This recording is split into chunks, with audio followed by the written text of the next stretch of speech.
Hey folks, welcome to week 13. We are starting into our last unit of the course today. And so this part of the course we're going to move into ethics. And ethics is something that I'm sure you've had at least some dealings with. It's hard to be a human being without.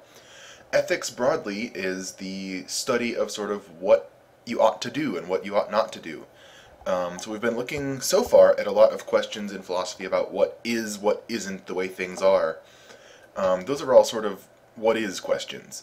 Now we're going to look at some what should or what ought questions, and these I think are pretty different and they're very important to think about.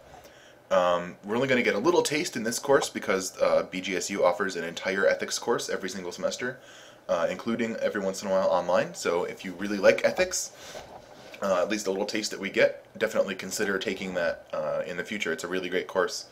It's one that I like to teach a lot. I love doing ethics. So we're going to look at a man, an incredibly famous philosopher named Immanuel Kant. He wrote about pretty much everything. He's one of the most widely read, widely cited, widely thought about philosophers even today, even though he wrote hundreds of years ago.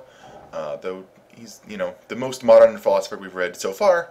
But of course, philosophy is a very historical discipline. So Kant his quote is, "Awoken from his dogmatic slumber by Hume," whom we've been reading, mostly because he thought Hume was really, really wrong about almost everything. And so he did a lot of writing to say, here's why Hume is wrong about everything. We're going to read Kant's Ethics, which are not so directly responding to Hume. We didn't read Hume's Ethics, obviously. And Kant's Ethics, you'll notice two major things going on. First, there are these really strong, inviolable principles, so just absolute rules. And second, there's a strong basis on reason. This is something that we won't find in some later authors that we're going to read in ethics.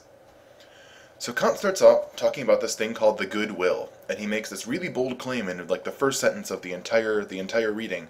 He says, the only thing that's absolutely good is the good will. Everything else, he's going to say, is only sometimes good, only instrumentally good. Now something is instrumentally good when it's good because it leads to something that's absolutely good. So money is our stereotypical example of an instrumental good, right? It does me no good to have a whole bunch of money just in general, right? It's only good for me to have money because money lets me buy other things, lets me do other things that are themselves good. Kant is going to say that everything but the goodwill is like money. It's only useful in attaining actual absolute good things. And in this case, the only absolute good thing is the goodwill.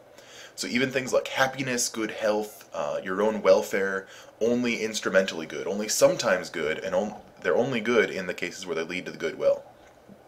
Some things, though, it's not to say the goodwill is the only good thing, right? There are lots of other good things because they do lead to the goodwill. These could be things like happiness, health, moderation, self-control. But these things are only good because they lead to the goodwill. And we'll see this will have some sort of strange implications as we go on. Now we might think, right, now we're going to say, well, wait, why is the goodwill so good? What's good about it? Is it good because it leads to good results? And Kant's going to say, no, the results don't matter. The goodwill is good in itself, so just having a goodwill, whatever that means, right, we haven't heard what it is yet, is good all by itself, no matter what the results of that goodwill are. So even if it accomplishes nothing at all, even if having a goodwill means nothing practically, he's going to say it's still good. So getting good results doesn't make the goodwill better. Getting bad results doesn't make it worse. We should just always have a goodwill. He still hasn't quite told us what the goodwill is yet. We're going to find that out as we go through the rest of the reading. Now to figure out what the goodwill is and how to apply it, we need to use our reason. And Kant thinks that reason is what distinguishes us from all the other animals out there in the world. Humans, he thinks, have a unique sort of dignity based on the fact that we are rational. We use our reason. So he's going to ask, why would we think the goodwill is good all by itself and not from the consequences? He's going to say it's because of reason. He's going to say, well, let's think about why we have reason. It can't be that reason is important for getting our basic needs, food, sex, pleasure, etc.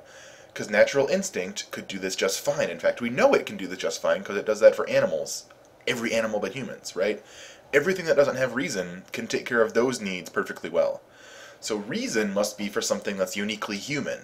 And something uniquely human is doing the right thing, acting ethically and having a good will. So reason can focus on the goodwill without worrying about all this instinctual stuff. Reason is what we need to produce a goodwill. We'll see what the implications of this are as we move forward.